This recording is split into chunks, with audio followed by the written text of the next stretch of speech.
Hey everyone, it's Scott Huver with Hollywood.com, and I have found myself stranded on Oahu with the cast of Lost. They're going to give us the scoop on the new Season 2 DVD and the upcoming Season 3. Let's go to the red carpet.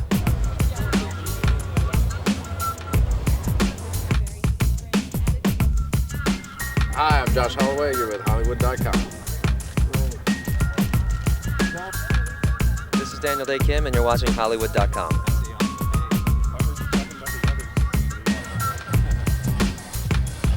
Who do the fans tell you that Kate should hook up with? Who are they rooting for the most?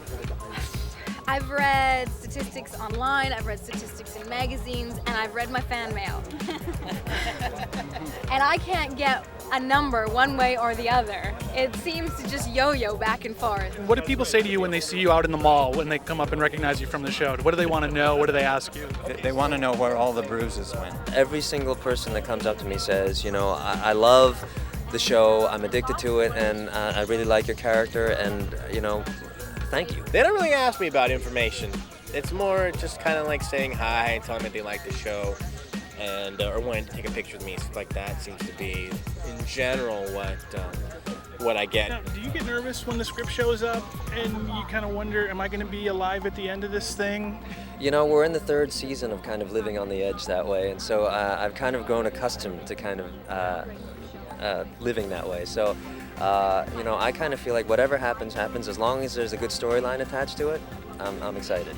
A little, still, but kind of that happens in waves. When your character gets in a precarious situation, which he is now, he's captured. But I wouldn't figure they'd do it right off the bat. But yes, that happens about every fourth script.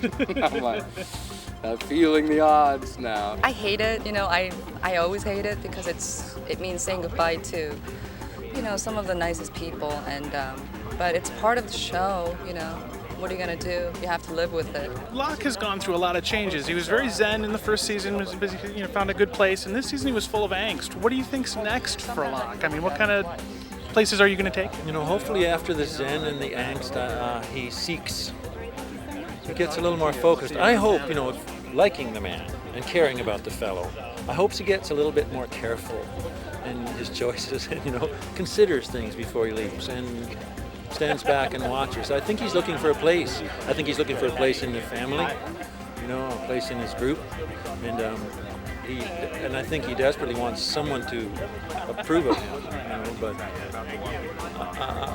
I think he's looking for an identity, and he wants someone else to give it to him. I filmed my first episode with Henry Gale, my first scene with Henry Gale, which was really, really wonderful. I think everybody knows that he's a fantastic actor and he's an utter gentleman in real life. But it was fun to work with a gentleman and then have him call action and have him be this really, really creepy guy. Yeah. So no, I heard from the producers a couple weeks ago that your character wasn't necessarily supposed to be around as long as he was, but it was something about your performance that made them want to keep you on the show. That is so very kind of them to say that. It's sort of my understanding of it as well. I think they should give themselves more credit.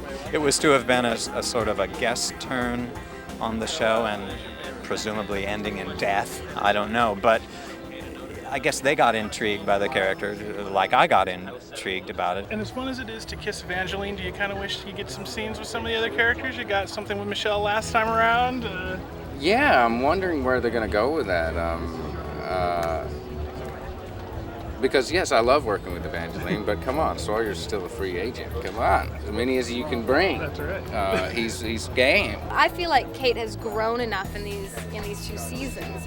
She's kind of on a level with both of them now, and I feel it could split either way, and Kate would be equally satisfied. The way that time passes on this show, we're 2 years in and really only like a couple of months. Will you ever get to really play pregnant with a padded suit and everything? I don't know. I mean, they say yes, but it's gonna be like season 5, and maybe you'll see a little bump. If I'm still around, who knows? He says that the others are the good guys. Do you think that the producers can show that side? Do you think that there's a way that they might turn out to really be the good guys? This has always been my assumption. I mean, when Henry Gale said to Michael in the finale, "We're the good guys, Michael," I think he meant it. I think he spoke in earnest. So we'll see. I mean, for them to perceive themselves as good guys doesn't mean that our lostaways are going to be gently handled by them or anything like that. But I think we're going to learn that they have a set of problems that's, if anything, larger and scarier than the predicament of the Lostaways. I want to know if you have any hazing planned for the new guys to make them part of the family. Oh, God, Lost pretty much takes care of that for you. As soon as you get out there, they turn it on the rain trucks and throwing mud at them, so I'm going to think about that. We haven't done that. Subject them to a press line. That will be all the hazing that they need. That's a brilliant idea, though. What should you do? I don't know yet. Great. And do you I think, haven't met them yet. and do you think there's any chance for Hurley to find romance again? Let's hope. Why not? I mean, he only got a kiss, for God's sake. And this is supposed to be like the season of love on the island.